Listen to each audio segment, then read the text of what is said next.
Hello दोस्तों, नमस्कार, प्रणाम। मैं कुसुम स्वागत करती हूँ अपने चैनल में आप सभी देशवासियों का।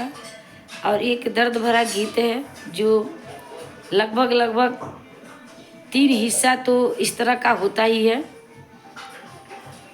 कि माँ बाप अगर जिंदा हैं तो 2-3 बेटा हैं तो माँ बाप को 2 भागों में बांट देते हैं। कहते हैं कि दोनों लोगों को हम नहीं खिलाएंगे जिलाएंगे, आप पिताजी हमारे में रहेंगे तो माँ उनके में रहेंगी। तो ऐसा नहीं करना चाहिए, माँ बाप को कभी अलग नहीं करना चाहिए।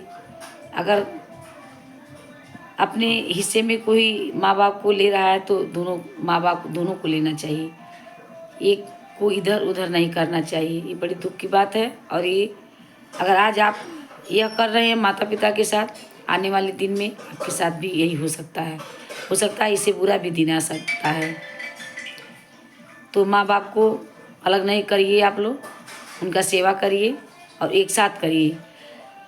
माँ बाप का सेवा करना कोई पाप नहीं है। अगर अगला नहीं कर रहा है तो आप कर रहे हैं तो कोई आप उपकार कर रहे हैं और न तो अधर्म का काम कर रहे हैं, धर्म का काम कर रहे हैं। आप ऐसा काम करेंगे तो आपको देखने वाले देख कर नकल करेंगे और अपने माँ बाप का सेवा करेंगे। तो सुनिए। अभी की गईल घरवा दुआर पाई पाई, के करे में माई रही है, के करे में बाबू। बिकी गईल घरवा दुआर पाई पाई, के करे में बाबू रही है, के करे में माई। 9 महीना माई पेटवा में रखली, आचारा से तोपी माई दूधवा पियावली। 9 महीना माई पेटवा में रखली, माथवा के चूमी चूमी दूधवा पियावली।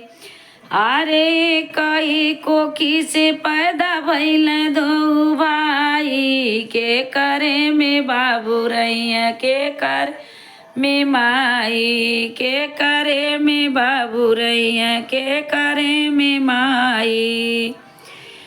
होला बरसात चुए आंगना ओसारी, राती भर पानी काच बूढ़ी महतारी।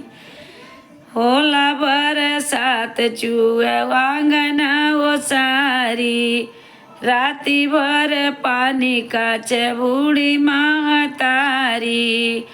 आरे गिरी जमीनिया बोला कैसे छोड़ाई, के करे में बाबू रही, के करे में माई, के करे में बाबू रही, के करे में माई।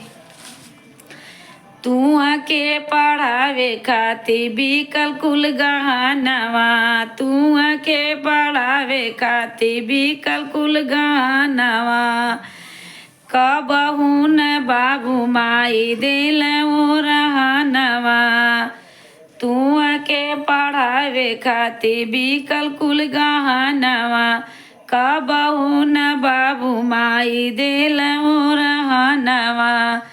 अरे मेहरी भैल बदे का तू लक्ष्मी बाई, के करे में बाबू रही, के करे में माई, के करे में बाबू रही, के करे में माई।